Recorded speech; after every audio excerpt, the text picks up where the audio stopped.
gente falar para amigos, porque eles compreendem os nossos erros, as nossas falhas, as nossas limitações. Então peço mesmo a amizade de vocês para atender as minhas limitações, que não são poucas. Essa é uma data especial que remonta à época ainda do período da Idade Média, onde, claro, as catacumbas elas serviam não simplesmente como lugares para depósito dos mortos, mas era o refúgio dos cristãos, aqueles que necessitavam, às vezes, usar do Evangelho para conter as suas dificuldades. Porque o Evangelho é como se fosse, na realidade, uma forma de domar a fera que existe dentro de cada um de nós. Às vezes perguntam para o cristão por que ele é tão paciente. Eu digo, rapaz, já pensou se essa fera tivesse solta na sociedade? É o Evangelho que nos contém, que nos dá a limitação para não cometer os equívocos. O tema da noite de hoje remonta a um livro especial da Lavra de Manuel Filomeno de Miranda, ao qual, se eu, na realidade, quisesse fazer uma abordagem de toda a temática exposta ali, eu com certeza não conseguiria e seria imprudente de minha parte. Para vocês terem ideia, os temas ali abordados, desde a hipnose obsessiva, a toxicodependência, os exorcismos inúteis, fruto de uma cultura religiosa ainda muito frágil, a questão da obsessão, da idiotia e da loucura, os sintomas da mediunidade, só para a gente ter uma ideia, além de relatar vários detalhes sobre o além-túmulo. Eu acho muito interessante que ainda muito criança, na nossa cidade, toda vez que havia uma abordagem na nossa instituição e que o palestrante ou a pessoa que estava naquele dia com a responsabilidade de trazer as informações, ele falava além-túmulo. Eu disse, meu Deus, que negócio pesado, porque não é muito fácil, não é? E me lembro ainda, muito jovem na nossa cidade, não que eu não seja, graças a Deus, ainda guardo a mesma juventude e vitalidade da época, só agora com mais experiência e maturidade. E observava que muitas vezes íamos aos cemitérios da cidade, também no objetivo, às vezes, de consolação, ou atendendo a um amigo. E eu nunca me esqueço da primeira vez que estivemos no cemitério da nossa cidade, na cidade de Itabuna. E é muito engraçado, fica no alto de uma ladeira, e quando fomos exatamente por causa da morte de uma grande amiga nossa. E aí tia Zaildes, que era a nossa coordenadora da juventude, foi com a turma toda. E quando chegamos no cemitério, na porta exatamente, ela disse, daqui a gente vai voltar. Aí todo mundo se entreolhou e disse assim, meu Deus, como é que pode? A gente vem agora dar o apoio a essa amiga que acabou de perder um ente querido e a gente vai ficar aqui parado, tia. Disse, meu filho, vamos parar aqui na porta do cemitério. Mas por que, tia? Porque as pessoas, elas ficam olhando a gente. Porque dizem elas que nós, espíritas, entramos nos cemitérios e quando a gente sair, vai pegar o sapato, tirar a terra do cemitério para fazer coisas. Eu disse, jura, tia? Disse, acredite, meu filho, ainda vivemos nessa cultura. Estamos falando da época entre 70 e 80, onde já se objetivava muitas coisas da tecnologia e do conhecimento. Mas a gente vai percebendo como todos nós necessitamos de estruturas míticas como uma compensação do modelo real que ainda não conseguimos conter dentro dos nossos corações. Quando Kardec pergunta aos espíritos qual o ente mais perfeito que já esteve sobre a terra?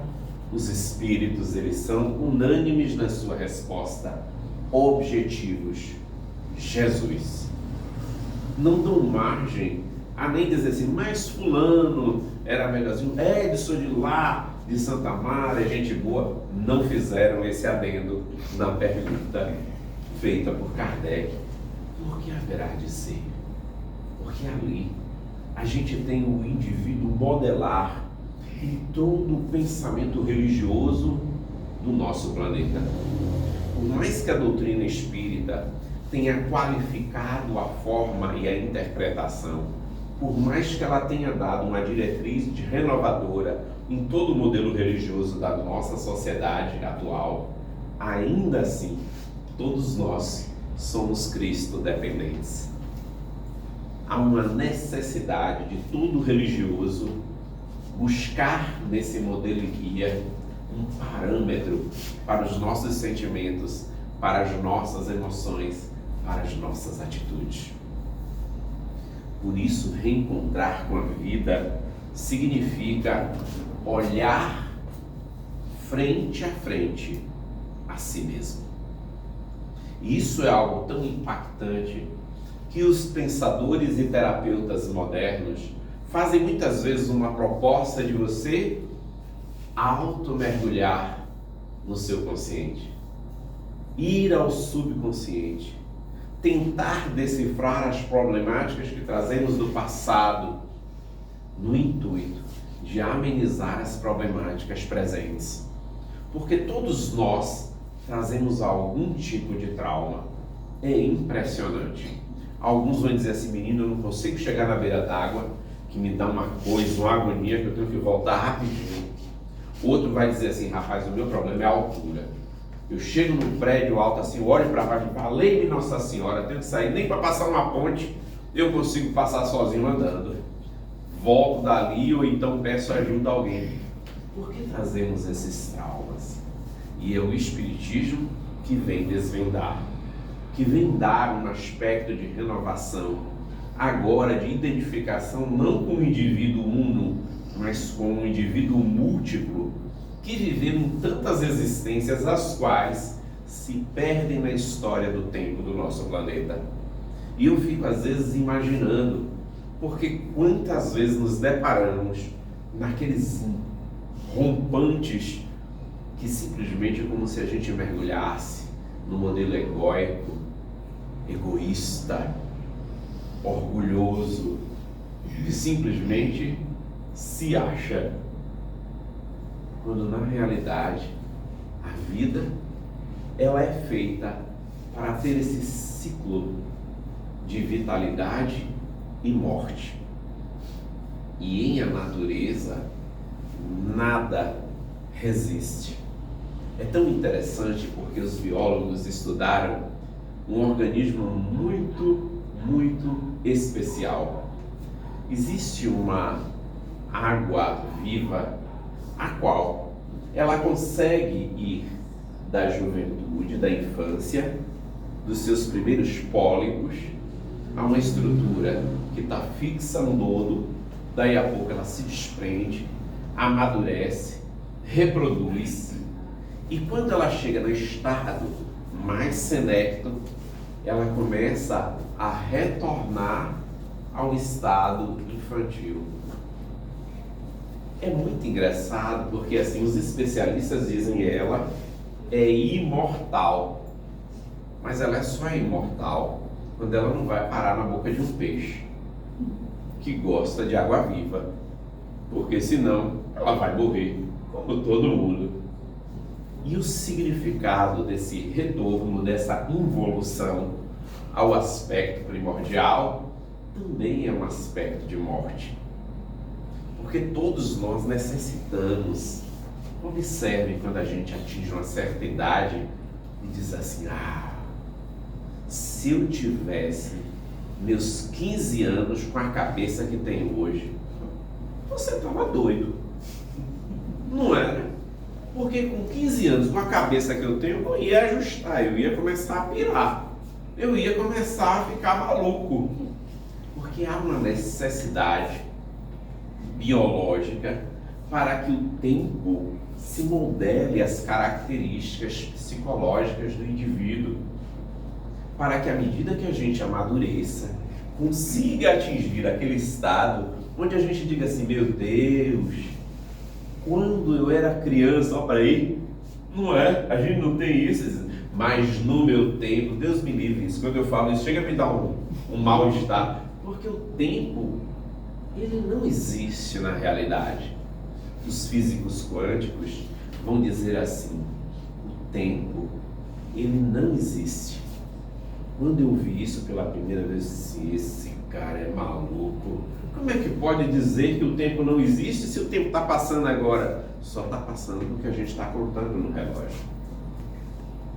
Só está contando porque o meu organismo, ele se deteriora à medida que o tempo e o oxigênio interagem com ele.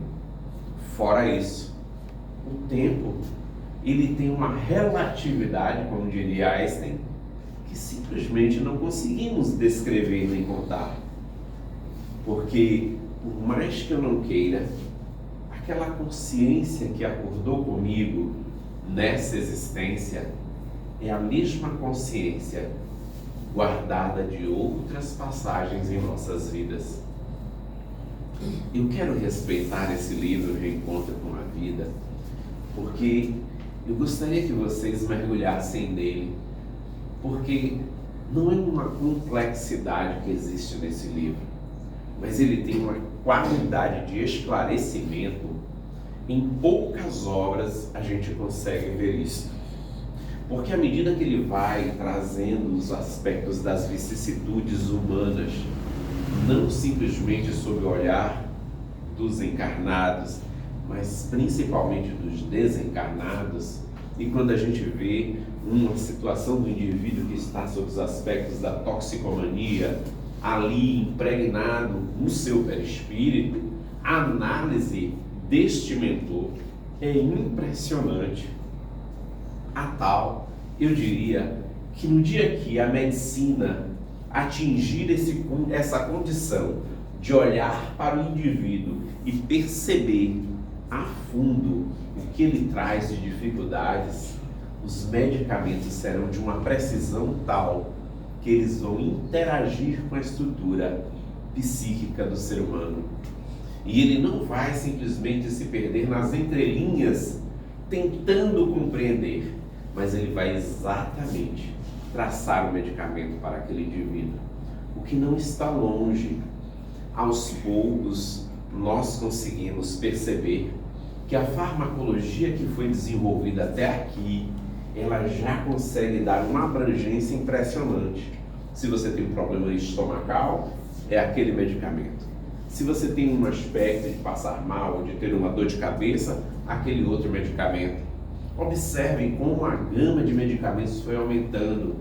As fórmulas, as substâncias, elas foram se adaptando a cada indivíduo, fazendo com que isso ganhasse uma melhor homeostase, quer dizer, um equilíbrio do organismo, um bem-estar que a gente não encontra em qualquer lugar. Por isso que alguns vão dizer assim: menina, eu adoro quando eu tomo tal medicamento. Aí outros dizem: mas quando eu tomo esse medicamento me dá uma dor de cabeça que eu fico com tempo de correr doida. Ó, um vai dizer assim: mas eu tomo captopril, né? Aí diz assim: vixe, mas você toma aquele troço, eu não aguento. Passo mal, dá vontade de vomitar, dor de cabeça, mal-estar, não é? E por aí vai. Não, eu tomo maleato de enalapril, né? E aí toma ele, porque remédio de pressão a gente vai descobrir que quanto mais a gente amadurece, mais a gente começa a conhecer medicamento, né? Não precisa nem ser médico para isso, só precisa envelhecer para começar a conhecer medicamento, não é? Tanto que a gente ainda receita. Você tá com o quê? Ah, eu tô com mal-estar. Menina, toma um comprimido desse que você vai ficar assim. Nem que ela morra, mas que toma que vai ficar boa, né? Nem que seja para passar dessa para uma melhor. Por que isso? Porque essa interação da vida, ela é constante. E neste livro, Manuel Filomeno de Miranda nos brinda, falando claramente dos aspectos diversos que a vida humana vai construindo, passo a passo, aquilo que vamos realizar na dimensão dos espíritos. Por isso que vamos encontrar alguns tão assediados, tão translocados, onde os parâmetros da loucura se confundem com o da mediunidade em estado patológico. Porque a obsessão não é um estado normal. A obsessão é um adoecimento da mediunidade. E se o próprio Kardec preconiza no Livro dos Médiuns que todos nós somos médiuns em diferentes graus de percepção, significa que todos nós somos predispostos à loucura. Não é verdade? E qualquer um pode ser obsidiado, ou mais ou menos, mas pode ser. Só que nem sempre a gente percebe, porque à medida que a gente se intelectualiza, a gente racionaliza a nossa existência, agora a gente se acha ao ponto de, mesmo quando a gente está fazendo mal a alguém, a gente ainda assim não percebe, ou às vezes o mal a si próprio e não percebe. Às vezes é necessário que o outro identifique. Por isso, como a ciência da mente se aprimorou. A psicologia, a psiquiatria ganhou um outro aspecto. Antigamente, quando dizia assim, menina, você vai no psicólogo, ela não bate legal, né? Tem uma caixinha aí que tá fora do lugar, né? Aí você foi ao psiquiatra, ixi, é doida. Não é? Não existe mais isso. Porque hoje, quando a gente vai ao médico que analisa as estruturas cerebrais, ou mesmo aquele que nos traz terapias que podem nos ajudar a desvencilhar dos problemas, na realidade é um grande passo, uma grande iniciativa do indivíduo. Assim como aquele que se percebe num processo obsessivo e vai à casa espírita. Porque a gente está assumindo que temos uma dificuldade. Mas assim, puxa vida, hoje eu não estou bem. Acordei, um mal-estar, uma coisa esquisita. Aí chega no centro espírita, senta, escuta a palestra de um rapaz que a gente nem sabia quem era, que veio lá de Salvador, dizendo, não é que eu fiquei boa, eu não sei o que era isso, não é? Mas não foi o rapaz que lhe deu a cura, é porque os ensinamentos do Cristo têm tal intensidade, modalidade dos aspectos da sanidade humana, que ela vai mudando os parâmetros da mente e fazendo com que a gente comece a perceber outros aspectos que a gente não via. Observe como às vezes a gente que está num problema não consegue perceber. E alguém vira pra gente e diz assim, mas você também está envolvida demais nisso. Saia disso, menina. Vá fazer outra coisa, né? Minha avó dizia que nada como uma trouxa de roupa ou uma pilha de lavar prato para mudar qualquer um, né, da sua situação normal. Eu não concordo muito com minha avó, porque eu digo assim, menino, eu gosto de muita coisa, mas uma pilha de prato é uma coisa horrorosa, viu? Parece que a gente não acaba nunca. Porque trabalho doméstico é um trabalho infeliz, não é? Não ganha salário e não acaba nunca. Como é que pode um negócio desse? Eu nunca vi um negócio desse na minha vida. Eu morei sozinho uma época. Eu disse assim, meu Deus, esse prato estava limpo na estante, agora está sujo. Não é uma coisa horrorosa, esse prato, esse copo estava limpo na estante, agora está sujo. Não para, né? Toda hora tem um prato sujo. Pois é, como os conhecimentos humanos foram nos dando outra percepção. E aí os terapeutas às vezes nos dizem assim, de vez em quando, respire fundo, lave uma louça, entre na frente de sua esposa e diga assim, hoje quem vai lavar sou eu. Vocês não gostaram não, né? Pois é, mas é importante, porque às vezes quando a gente muda de lugar para o outro, a gente também muda a nossa forma de pensar. É impressionante. O livro se chama A Águia e a Galinha. Quando eu vi o título, fiquei assim, meu Deus, que maluquice, não é? Mas eu sou curioso, eu adoro coisa curiosa, e fui ler.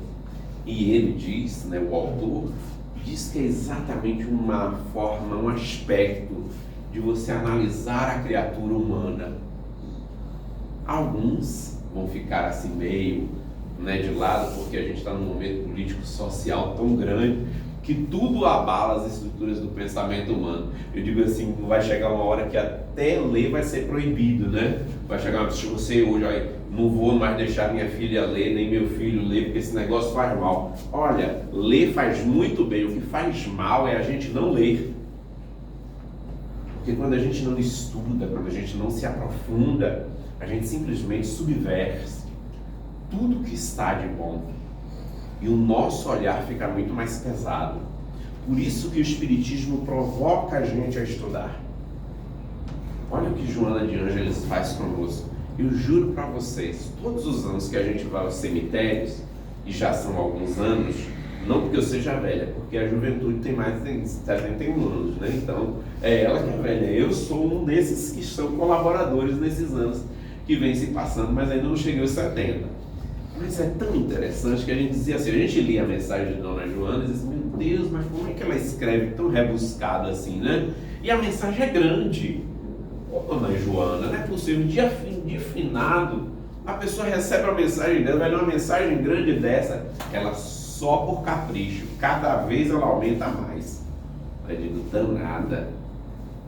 Por quê? Porque ela quer que a gente aprenda, que a gente leia. Kleber, eu tenho dificuldade, todos nós temos. Alguns vão dizer assim, era maravilhoso ler gibi. Por quê? Porque as mensagens eram curtinhas, mas muita gente hoje lê um livro de 1000 páginas porque começou lendo gibi. Percebem? Aquele grande escritor que escreve hoje uma grande obra, ele começou escrevendo pequenas frases, muitas sem concordância e ainda cometendo erros de português. E são excelentes escritores, aos quais abalam a estrutura do pensamento humano. E isso é muito interessante. Mas esse livro traz uma peculiaridade muito interessante. Ele vai dizer assim, cada ponto de vista é a vista de um ponto. E isso me abalou. Eu disse, não, eu pensar que meu ponto de vista era melhor do que o de todo mundo, que negócio é esse? Aí o cara vem me dizer que cada ponto de vista é a vista de um ponto. Então quer dizer que alguém vai olhar para esse livro e vai dizer assim, isso aí é o Evangelho segundo o Espiritismo. O outro vai dizer assim, é um livro. O outro vai dizer assim, rapaz, isso é uma ruma de papel empilhado e ainda preso e faz a gente simplesmente cochilar. Cada um vai dar uma forma, um aspecto, um olhar diferente. E é muito natural que isso aconteça. Porque a alma humana, ela recorre aos seus recursos íntimos, tudo que a gente traz do passado e desse presente, para analisar as coisas. Por isso que às vezes é importante a gente mudar de lugar com o outro. E isso é fundamental, principalmente na nossa sociedade. A gente só vai descobrindo isso com o amadurecimento. É engraçado porque quando eu era criança, várias coisas eram proibidas para mim e eu percebi como isso me causou traumas. Homem não abraça. Homem não beija. Por que não beija? Por que não abraça? Homem? Não, homem é homem, não tem esse negócio. Isso não é corte de cabelo de homem. Quantas pessoas ouviram isso?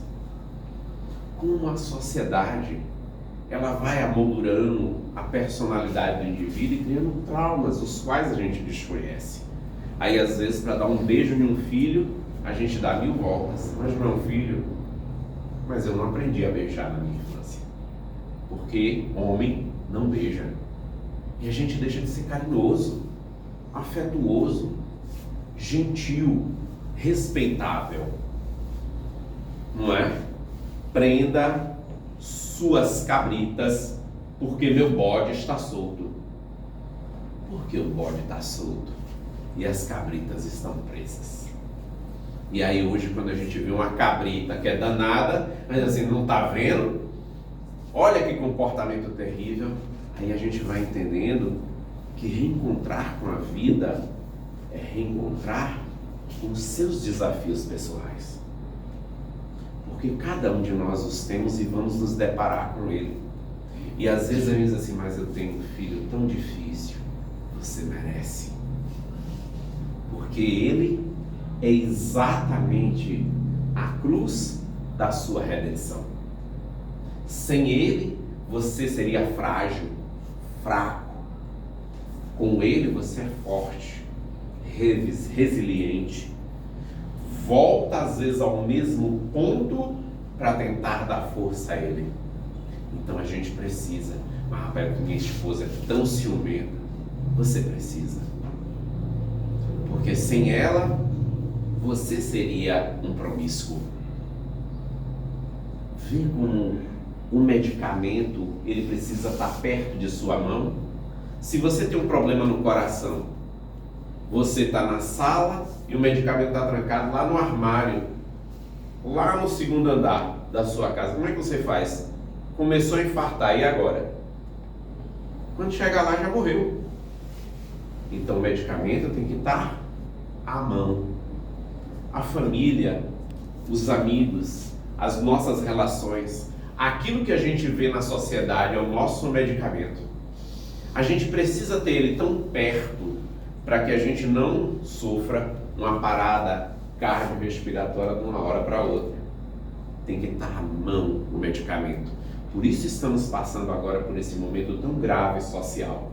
Sem ele, a gente não vai conseguir chegar ao ponto exato. Dói, Kleber? Isso. É difícil, Kleber? Sim, é difícil. Quem disse que seria fácil? Aí você quer chegar no mundo um mundo reformado, onde o bem prevalece, do mesmo jeito que você saiu do mundo de provas e expiações. Tá brincando comigo? Eu preciso correr, porque o tempo está passando. E esse mundo de regeneração é uma exigência real, uma exigência do mundo de fora e do mundo de dentro. Por isso, reencontrar-se com a vida não é simplesmente o aspecto de fim da existência e começo de outra, mas é das mortes de muitas coisas que nós trazemos do passado enraigadas e que nós levamos para o túmulo e dizemos assim: eu não vou conseguir mudar isso, porque pau que nasce torto morre? Não morre.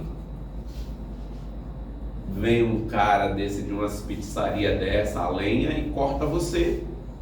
E não vai ficar torto, vai ficar do jeito que ele quiser e geralmente queimadinho. A gente tem que começar a entender que a doutrina espírita, ela não é exatamente para o outro melhorar. Kardec, ele não fez para os outros melhorarem. Ele mergulhou a fundo nessa doutrina, porque essa doutrina fazia bem a ele. Opa, agora ficou difícil, Kleber. Como é que eu vou ensinar uma coisa que primeiro tem que fazer bem a mim? Ora, essa é a doutrina espírita. Porque se eu faço dela só o objetivo da minha fala, ela não vai me causar mudança. Ela tem que introjetar, ela tem que mergulhar no meu ser e simplesmente eu sentir-me incomodado. Rapaz, eu não gosto disso em mim, eu tenho que melhorar. Se vira, Kleber, corre atrás, porque você precisa melhorar. Esse reencontro com a vida é simplesmente nos tirar do lugar comum, da zona dita de conforto na modernidade terapêutica. Essa zona de conforto, ela tem que parar de existir. Porque por mais que o tempo avance, e a gente já viu que o tempo não existe, é necessário que eu faça do meu tempo agora. Mas, Kleber, eu tenho apenas 15 anos, se vira, maluco. Nesses 15 anos que você tem, você precisa reformar, e precisa se melhorar e olhar o mundo diferente. Mas só que a juventude, ela é toda diferente, Kleber, assim, daí? Diferente não quer dizer simplesmente que você tem que ser o oposto. Significa que você tem que ser melhor do que você era antes. Não é uma proposta espírita ser hoje melhor do que ontem, amanhã melhor do que hoje. Percebe como esse reencontro com a vida, a doutrina espírita o tempo todo está nos apresentando, mas a gente não percebe, porque a gente vai mergulhando nas estruturas sociais e simplesmente nos tornamos guerreiros de coisa nenhuma. Você não é guerreiro de nada, a não ser de si mesmo. Porque a grande luta não é com o outro, a grande luta é com você. Porque toda vez que eu aponto o dedo do outro, tem mais 4 virados para mim me dizendo: ei, Kleber, como você tem defeitos. Sai desse lugar comum e se corrija. Porque é a única forma desse mundo melhorar. Por isso que o reencontro com a vida proposto por Manuel Filomeno de Miranda, quando os espíritos saem, a mergulhar o bisturi na vida dos espíritos e da inter-relação que eles apresentam conosco, a gente vai entendendo que o processo obsessivo nem sempre se dá de lá para cá, mas na maioria das vezes somos nós os grandes obsessores dos espíritos, porque eu simplesmente começo a me submeter. Eu não sou bom nisso. Ai, como eu sofro. Ai, como minha vida é difícil. Tudo para mim dá errado. Pronto. Quem é que está obsidiando quem? Nós que estamos obsidiando os espíritos. Os espíritos não aguentam. Eu às vezes fico imaginando, rapaz, meu obsessor de vez em quando deve pedir férias. Porque como a gente se queixa? A gente se queixa de tudo. O ônibus atrasou. Rapaz, o ônibus está atrasado, não é possível. É 15 minutos. 15 minutos, mas está atrasado. Se fosse eu já tinha perdido. Tá vendo? Se eu me atrasasse 15 minutos, eu já tinha passado. Por que tinha passado? Talvez o mesmo atraso que ele sofreu, você sofreria. A gente sempre hiperdimensiona os problemas. E Manuel Filomeno de Miranda vai nos mostrando. Talvez, às vezes, a gente se queixa de um filho toxicômano. Certa feita, eu tive a oportunidade de apresentar a problemática de um primo meu para o nosso Divaldo. E pedindo uma orientação de, puxa tio Di, meu primo é uma pessoa excepcional. Um cara que começou a trabalhar aos 12 anos de idade. Super trabalhador. Mas no dia que ele experimentou as drogas, a vida dele mudou. Ele nunca mais foi o mesmo. Roubou coisas dentro de casa. Foi uma vida de loucura intensa. Do dia que ele experimentou. Aí tio Divaldo olhou para mim e disse com essas palavras: meu filho, provavelmente foi diminuída exatamente o karma da sua família. Foi diminuído o karma da sua família. Pense se ele tivesse vindo com uma paralisia generalizada em cima de uma cama e vocês tivessem que dar banho, alimentar, dar medicamento. Como seria isso para a dinâmica familiar? Então, comecem a melhorar. A palavra hoje moderna é ressignificar, não é isso? Comece a ressignificar. E assim eu fiz. Agora, quem dava roupa e calçado era eu. Então, toda vez que eu viajava para a minha cidade, eu levava calça, camisa, tênis novo e dava a ele. Alguns dizem assim, mas ele vai vender. Que venda? É dele. Chegou uma hora que ele já não vendia mais. E ele mesmo, por si só, começou a diminuir o uso e a intensidade das loucuras. Então eu comecei a perceber que também às vezes algumas carências que a gente traz não tem uma descrição exata no panorama da medicina moderna. Alguns aspectos das dificuldades que nós trazemos de outras existências, elas estão registradas exatamente naquilo que nós somos, no ímã do nosso ser. E que é necessário que alguém tome a iniciativa de tentar ajudar para que a gente consiga superar aquela problemática. Às vezes a gente se depara num problema e diz assim, puxa, mas fulano, como dificulta isso? Aquela dificuldade criada por aquela pessoa cria resistências e forças em mim para que eu mude de direção e consiga atingir o meu objetivo. Quem foi que ajudou quem? Foi o meu amigo difícil que me ajudou. Meu primo me ensinou a não usar drogas. Porque vim para a nossa cidade, que hoje resido, muito jovem e sozinho. E eu poderia ter incorrido no mesmo erro, mas o exemplo dele me fortaleceu. Hoje, quando eu encontro e o abraço com gratidão. Ele não entende.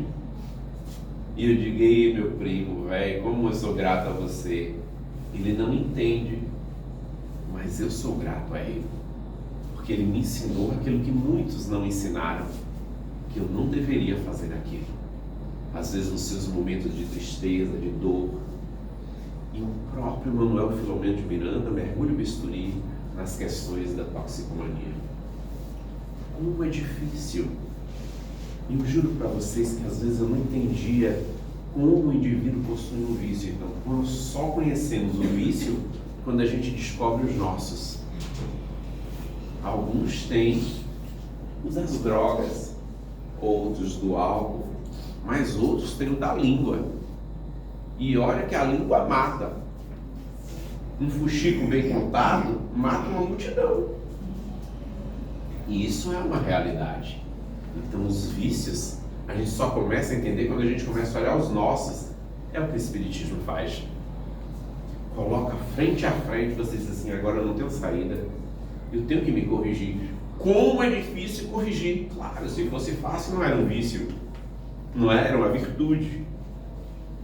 É um vício, onde você precisa descobrir as suas virtudes para corrigir os seus vícios.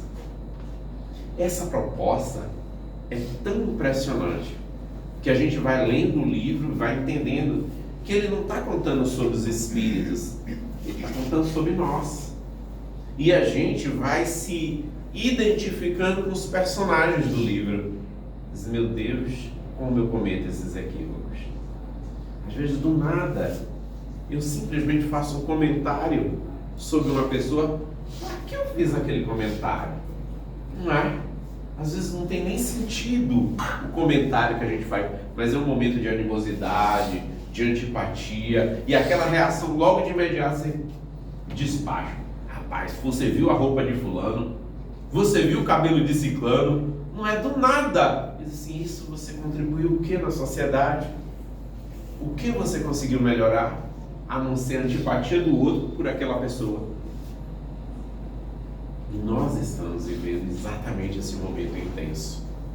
Um momento onde o Espiritismo, eu diria, as mesmas palavras ditas na sua primeira impressão do Livro dos Espíritos: urgente e necessário. Não há época na historiologia humana onde nós tivemos tanta necessidade e urgência como nesse momento do Evangelho de Jesus. Não ler um livro como nós lemos um outro qualquer romance, mas ler para compreender as nossas falhas e dificuldades. Porque por muitas vezes eu me deparo exatamente com o indivíduo que eu não quero ser. E isso me leva à depressão, ao desgosto, ao desrespeito por mim mesmo. E na realidade, como eu não consigo ou não quero fazer comigo, eu descarrego no outro.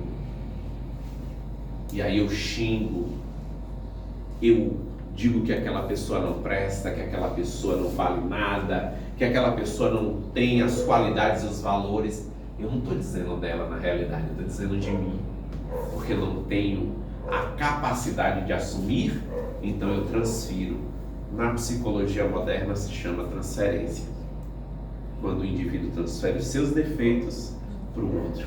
E aí eu identifico todo e digo: ah, mas Edson não vale nada, rapaz, você viu, o cara é aquele. Não estou falando de Edson, estou falando de mim, dos meus defeitos, das minhas falhas morais, dos meus equívocos, e a necessidade agora de corrigir. Kleber, qual é o tempo de corrigir? Quando a gente é jovem? Quando a gente é maduro? Quando a gente já envelheceu? Todo tempo é tempo. E é isso que Manuel Filomeno de Miranda quer deixar claro para nós. Se a gente observar os personagens, eles têm uma idade, uma cronologia diferente, diversificada. E a gente bobamente acha que isso não tem um objetivo. Tem um objetivo didático e pedagógico, para que compreendamos que todo o tempo é tempo para a correção. Já que nós estamos encaminhando para o final, eu vou trazer uma historieta que está contida no livro, dos quais me impressiona profundamente. O livro se chama 20 Dias em Coma, de Wilson Frungilo Jr. Quem não leu, trate de ler. É um livro apenas de um fôlego, porque ele é fininho. Eu nunca vi, o livro é fininho, você lê numa sentada. Se vacilar, você não atinge nem uma semana lendo o livro. E quando você vai chegando no final, você diz, mas tomara que não termine, porque o livro tem total identificação conosco. E aí eu fui lendo e eu digo, meu Deus, o que é que esse camarada fez? Um empresário muito rico, dono de várias lojas, de uma rede imensa de lojas, vem de um grande acordo financeiro. E financeiro é bom, né? Aí diz que dinheiro não é bom, mas dinheiro é bom, né? Paga as contas, né? Leon Denis vai dizer, olha, o dinheiro, ele não traz a felicidade de todo mundo, mas ele compra o fósforo, não é? Então a gente consegue iluminar comprando fósforo, pelo menos isso consegue. Então o dinheiro não é tão mal quanto a gente imagina, é o destino que a gente dá a ele que é problema, né? Eu sempre digo assim, meu Deus, já pensou, se eu amanhecesse rico, como é que não seria? Eu tenho medo disso, não é? Já pensou, se eu durmo hoje, olha, eu vou dormir, hoje é dia de finado, olha, amanhã é dia 13, eu acordo rico, milionário, e agora eu fico doido. Eu preciso evitar isso, porque eu começo a pensar, eu vou pagar logo todas as contas, né? Aí eu vou comprar roupa, pronto, aí eu já fiquei doido. Percebe como todos esses aspectos sociais, eles nos interferem em nossas vidas, né? Mexem conosco, com a dinâmica das nossas existências. Mas quem é que nunca sonhou nem em acordar rico, né? Pense aí, quando você lembra da conta de luz, conta de água, a escola das crianças, ai meu Deus, e aí vai, né? Oh meu Deus, é a gasolina, que tem que encher o tanque do carro, porque vai comer, rapaz, é pronto, né? A gente fica pirado, né? E eu digo assim, se tem um cara que faz mal, o tal do obsessor boleto, né? Porque ele tá todo mês lá, e meu Deus, a gente não consegue se livrar desse obsessor. Gente, acaba um, começa outro, acaba um, começa outro. Eu achei, rapaz, que negócio é esse, né? E é igual cartão de crédito não é coisa de Deus. Não, eu acho que o cartão de crédito foi criado no umbral. Não, os espíritos obsessores assim, vamos criar o cartão de crédito, não é? Aí o infeliz dos espíritos diz assim, epa, eu tenho uma ideia maravilhosa, bota aí o limite mais alto que tiver, pronto, agora acabou. Não é que a gente ganha 1.200 e eles botam lá de 5.000, 6.000 de vez em quando, como é que pode? Eu não ganho isso, mas meu cartão de crédito tem esse limite, como é que pode negócio? Isso não é coisa de Deus. E foi criado no umbral. Isso a gente vai entendendo como esses aspectos da relação humana mexem conosco. E às vezes tiram a nossa saúde. Esse cidadão sai de um grande acordo financeiro, um carro potente, ganha estrada, e todos nós sabemos como a velocidade nos envolve. Ele toma do carro retornando para casa. Por um instante ele cochila no volante, o carro perde a direção e o acidente quase que fatal. Ele sai daquele local, levado por ambulância, entubado em estado de coma. Durante 20 dias, aquele personagem de Wilson Frungilo Jr. vai ficar num quarto, ou melhor, num apartamento de um hospital. Isso chama tanto atenção que eu fiquei imaginando, meu Deus, se eu estivesse no lugar dele em 20 dias em coma. As pessoas que chegam no quarto, os 2 filhos relatam, ele não vê e não ouve no estado de coma, mas ele está captando tudo em estado espiritual, ao ponto que ele começa a acionar o veículo motor da audição e passa a escutar sem expressar com o corpo, por causa do estado comatoso. E os filhos conversam entre si. Vou mudar meu curso. Eu detesto fazer o curso de administração. Como assim, fulano? Você disse que ama só por causa dele. Meu pai que me forçou a isso. Aqui para nós. Eu faço economia, mas eu detesto também. Meu sonho é fazer psicologia. Os 2 filhos, todos os 2 infelizes. E dali por diante começa um desfile no apartamento daquele hospital, ao qual jamais ele esperava de apreciar. O momento chave é quando a esposa, junto à cunhada, dialogam. Vou contar o do advogado só para deixar vocês de água na boca. Os 2 advogados entram e precisam tomar as providências porque o estado dele pode não retornar à vida. E eles começam a dialogar, dizem assim, mas rapaz, esse cara é um miserável, né? Aí o outro diz assim, fale não, eu não vale nada esse cidadão. Eu não sei nem porque que não morre logo, mas tá aí, a gente tem que tomar as providências mesmo. Então vamos tomar as providências, vamos pegar a assinatura dos parentes e tal. Pois é, gente, mas olha, ele não vale nada. Rapaz, esse cara é um verdadeiro lobo. O que ele pudesse, ele devorava na vida. Paga mal, investe mal, faz mal a gente, trata mal. Nunca vi. Se ele pudesse, ele não saia daí. Daí é pro inferno. Ó. E é mais ou menos o diálogo transcorre assim. O checkmate é o diálogo da esposa e da cunhada. E a cunhada diz, agora é o momento. Como assim? Diz a esposa. Ele não deve sair daí. E aquele vizinho seu, ele é louco por você. E ele escutando tudo. Eu fico imaginando, meu Deus, somos frágeis. Pode ser qualquer um. E a gente escutar algo dessa forma, porque a gente, quando está em vida, em plena saúde, a gente se acha. Acha que tudo depende de nós quando não depende. E esse momento é um momento determinante. E ela disse, se eu fosse você, eu tomava iniciativa. Levantando daí ou não, trate de providenciar o divórcio. Porque você tem que seguir sua vida. Ser cuidada por uma pessoa que ele ama. E ele escutando tudo aquilo. Queridos companheiros, eu não vou contar o fim do livro.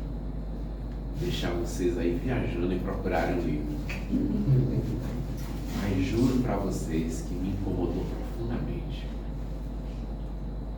É necessário que a gente comece a perdoar. Primeiro, perdoar a criança que existe dentro de cada um de nós. Todos aqueles erros e equívocos que fizemos quando crianças, mesmo as peraltices, a perdoar o jovem que todos nós fomos. A gente às vezes comete erros, a gente faz algumas maluquices, mas isso é coisa de jovem, graças a Deus que é, porque eu amo a juventude. E cada vez que eu olho a juventude, eu olho para ela e digo assim, meu Deus, como são lindos, porque eles expressam com uma passionalidade a vida que a gente não deve deixar se perder. A gente costuma às vezes conversar, eu e Edilton, a gente diz assim, eu estou com 53, né? Edilton está com um pouco mais do que eu. Quando eu chegar na idade dele, eu também não digo mais, né? Mas por enquanto eu consigo dizer ainda.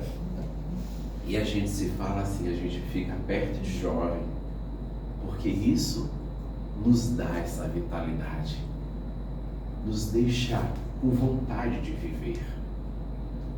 Permitam que os jovens se aproximem de vocês. Permitam que as crianças se aproximem de vocês, como Cristo nos apresentou. Para que nesse intercâmbio, nesse interlóquio, a gente comece a se exigir, a aprender a compreender uns aos outros. Porque só quando a gente enxerga alguém bem mais diferente do que nós, é que a gente começa a dar o primeiro passo em direção ao interior de nós mesmos. A proposta não é minha, a proposta é do Espírito Joana de Ângeles, que traça o caminho para o homem integral, desde a primeira obra psicológica até as mais recentes, nos demonstrando que todos nós devemos fazer esse caminho de retorno ao indivíduo filho de Deus que nós somos. E se nós não fizermos esta viagem de volta, é como se nós vivêssemos estas e outras tantas existências sem fazer o melhor de nós possível nesse exato momento. Sei que muitos aqui podem considerar que já deram o melhor de vocês, que já criaram seus filhos, seus netos, seus bisnetos, e eu digo para vocês, vocês têm muito mais para oferecer. Se ofereçam para a vida, se ofereçam para a juventude, para a infância.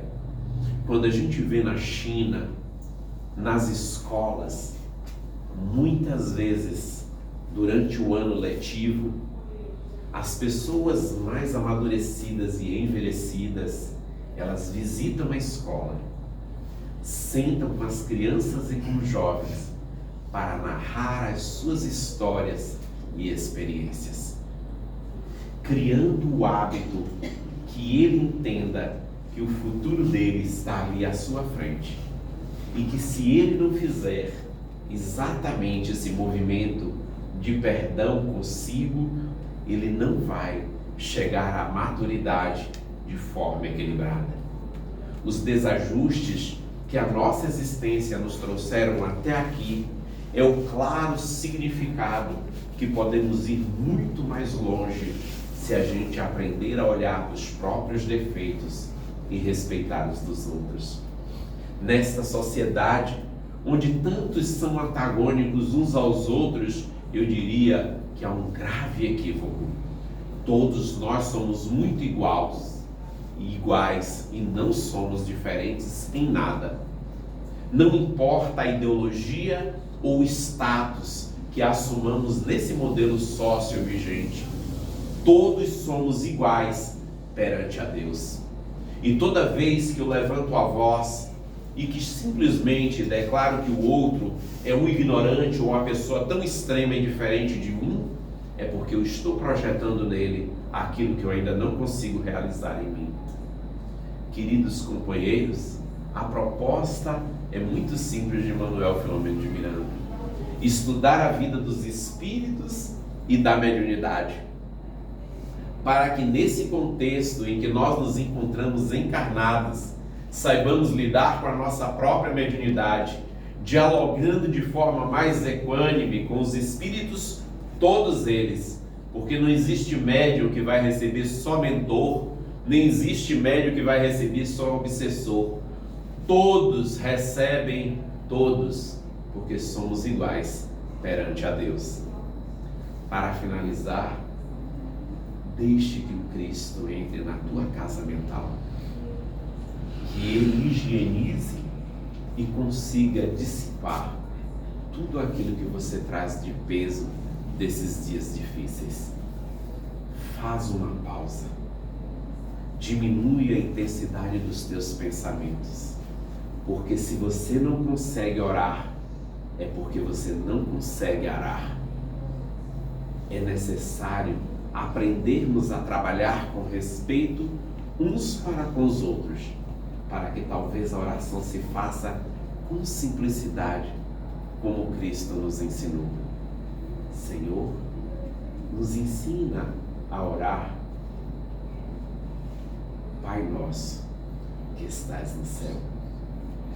E assim, Ele nos pediu que mais uma vez nos reunisse em torno dele, fazendo um só povo, uma só nação, como na proposta áurea de Bezerra de Menezes, filhos de um só Pai, herdeiros de um só planeta. Que nesses dias especiais sejamos, antes de tudo, pacificadores e não homens que guerreiam entre homens, porque essa não é a proposta do cristianismo. Que Ele possa habitar em nossos lares no dia de hoje, fazendo do dia de finados um momento de reunir aqueles que se foram com nós que ficamos, para quem sabe possamos aprender um pouco mais sobre a vida e verdadeiramente reencontrar uma vida. Que Jesus nos abençoe e nos envolva agora e sempre.